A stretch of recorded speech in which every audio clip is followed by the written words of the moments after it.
Now, the student here was asking about having the tray finished trimming. You finished your trimming. And you were showing me the ridges like this. And you were showing me that you have space. The problem here is that the way you're holding the tissue, this is not the functional position of tissue. Okay? When you're doing this, you're overstretching the tissue downwards. This is not how the patient will be dealing with the tissue or the tissue behaving when he's chewing or eating or talking. It comes up like this. So you have to hold the position in the correct position, and then you begin comparing. So I'm going to hold this down, make sure it's held down. Sometimes, by the way, the tray is moving.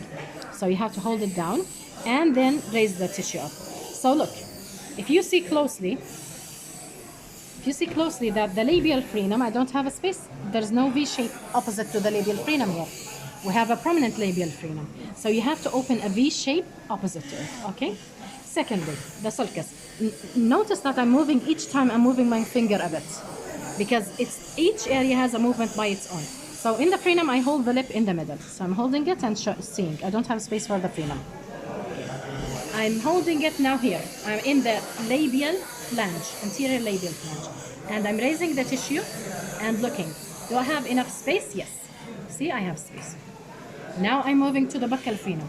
The buccal frenum, how should I hold the tissue? I should hold it from the modulus. Because what is the buccal frenum actually? It's this modulus sending an attachment holding to the mandible. So it's coming from the modulus, the fibers. So I'm going to hold the tray inside, and I'm going to raise in the frenum. Although you don't have a prominent frenum, if you look, it's not one single frenum that's like the labial, but still, I have to hold the tray down. I raise the tissue up from the modulus. Do I have a space now? No, I lost the space. Okay, it wasn't like this when it was overstretched. It's now no space. Okay, so I need to trim here. Now I go down even more. I want to see the buccal flange now. The buccal flange effect of the cheek, if I'm going to hold the cheek and take it up, it only extends to the 7. Other than the 7, the masseter is hiding the tissue in the border. I could not, moving the cheek will not show me the posterior. I'll show you how to see the posterior later. So I'm holding now more inwards. I'm holding the cheek now.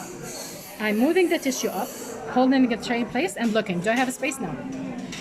Do I have any space? So I have to trim more? You have a space? No, no space. صح? That means I need to trim 2 to 3 millimeters. Now the final angle, which is the distobuccal angle here, just simply by having the patient opening his mouth maximally, افتح سمك على الآخر, okay, the masseter is overstretched. So the tissue from the inside is stretched around the border. Do you see any space laterally from this distobuccal angle here? Okay, it's here, in the distobuccal angle. Do you see any space? No space. So you need to trim. Now, I had many times people asking, do I cover the retromolar pad with the tray? I know the confusion comes from that when we're dealing with the denture should not cover all of the retromolar pad. But impressions should overextend, okay? I take all of the retromolar pad with the impression, but when I'm doing the denture, I reduce it. So the impression should cover all of the retromolar pad and even some of the raphe, no matter. Because I'm not going to utilize all of the tissue, but I have to record it to compare and to know where is the beginning and the end of the retromolar pad. So if I'm looking at the retromolar pad, it's all exposed. I don't have any of the tray over the retromolar pad. Maybe the impression was reduced, or because it's not prominent. They could not identify the retromolar pad on the cast, by the way. The cast was over-trimmed because the retromolar pad is not obvious. So what you're going to do here, you're going to do a lot of border molding material here and extend it to cover all of the retromolar pad. So it's not underextended, it's overextended, only in the retromolar pad area. The final area we're looking for is the lower. But by the way, just looking at the tray just from the side now, I noticed this thing. If you see this is what I was saying about the handle not interfering with the lip. See how the handle from the body of the tray upwards, there is like a neck area. This neck area allows the lip to be in position, a correct position. It's not over and it's not prominent, okay? It's not interfering with the lip. See how 1 centimeter vertical and then it's turning to the outside. This is an excellent handle. Now from the lingual, how are you looking at the extensions? You thought you were done with the extensions on the lingual, but look closely, okay? Give me the mirror, please. Try to concentrate the camera here. Okay, from this side. Okay, looking at the lingual, you might say that I have some space between the tray and the floor of the mouth. But once more, this is the resting position of the mouth. It's not the functional. So remove the tray just to show you the idea. Look at the soft tissue position. ارفع لسانك لفوق. Look at the floor now. This is a much reduction. You have a lot of reduction from this movement.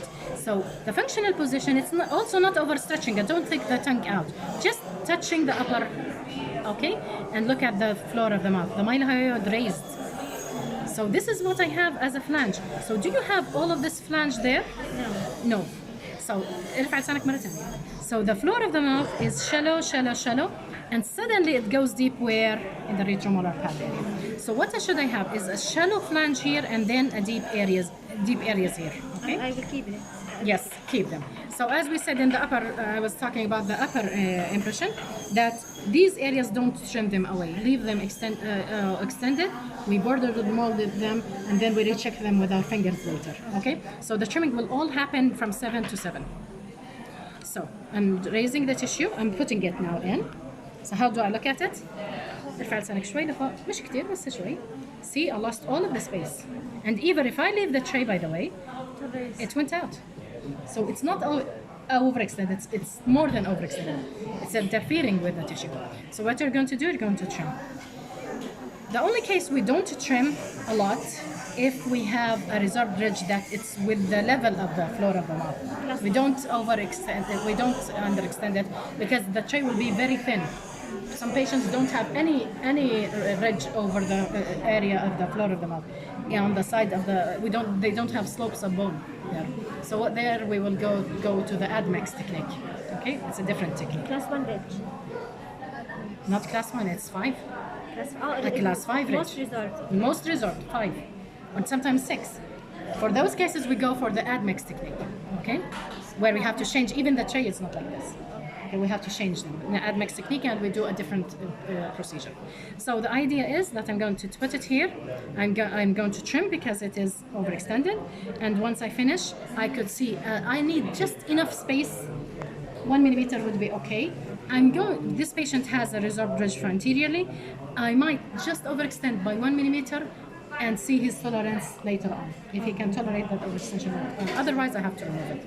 The patient has a shallow sulcus and I have to respect that. Otherwise, whenever he moves his mouth, his tongue around, he will have the denture falling out. Okay? Where is the retention coming from here?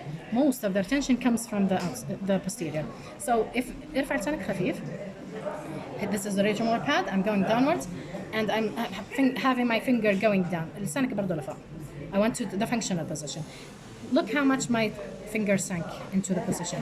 He has a very good lingual pouch. Although he doesn't have anterior bone, but he has a very good lingual pouch or retromylohyoid fossa.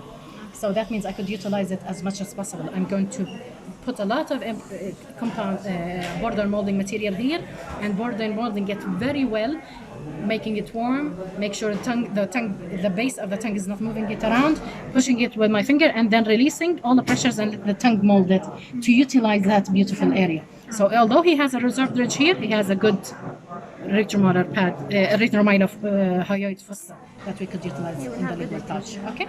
Thank you.